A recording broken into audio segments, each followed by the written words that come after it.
The hopes and anxieties that had inflected the political and social landscapes of the 17th century, as England's relationship with the wider world underwent lasting change. This book looks at how the ripple effects of colonial ventures entered into the political, moral, and religious debates of the domestic kingdom, arousing expectations for its future, sowing fears for its stability, and casting reflections back on the nature and identity of an expanding nation. In 1660, English interests beyond Europe were dispersed and underdeveloped, comprising chiefly scattered settlements, commercial outposts, and private fiefdoms. Over the coming 4 decades, however, governments endeavoured to convert these dominions into a more coordinated base of territorial power. Frontiers were stretched north and south across the American Atlantic seaboard, from Maine to the borders of Spanish Florida. The creation of trading depots, forts, and settlements in India and the Gulf of Guinea showed further glimmerings of global ambition, while the vast resources poured into the city of Tangier presaged new plans for dominion and occupation along the Mediterranean shoreline. The colonial grip over these possessions was secured through an escalating movement of men, women, and children out of the British Isles. Proceeding in the background was the cultural and demographic transformation of great tracts of the West Indies through African slave labour.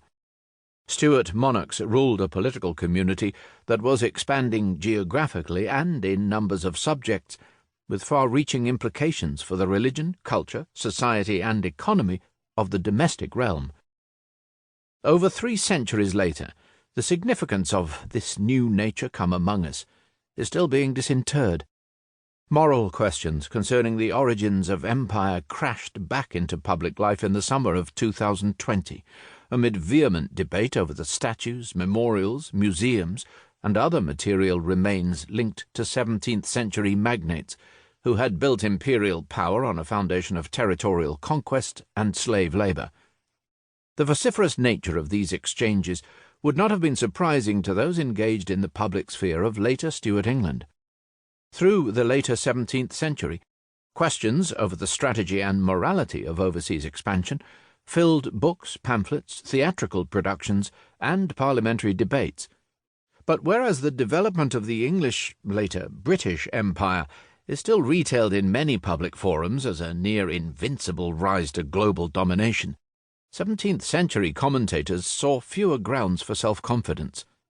In 1660, English engagements outside Europe took place primarily in crowded shipping lanes and disputed borderlands, in regions plagued by skirmishes on land and piracy offshore.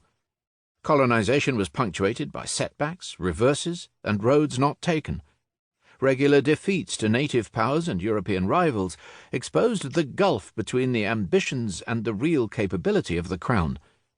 Even in more settled domains, English governors had created an environment in which sovereignty was uneven, territorial limits contested, and royal authority stood entangled with the interests of landed proprietors and self-governing corporations.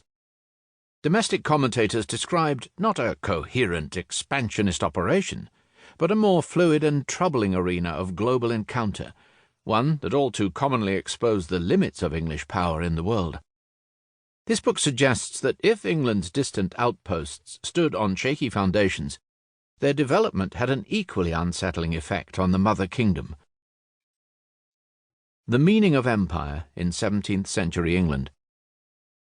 Modern scholarship has reasserted the international context to the history of the early modern British Isles.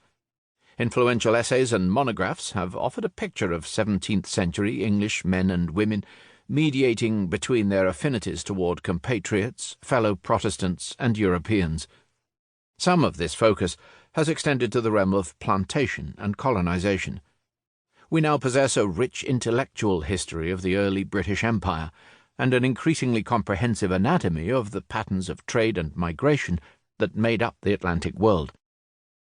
It is one of the principal intuitions of Atlantic history that early modern maritime ventures transformed adjoining regions of Europe, just as much as they altered the New World.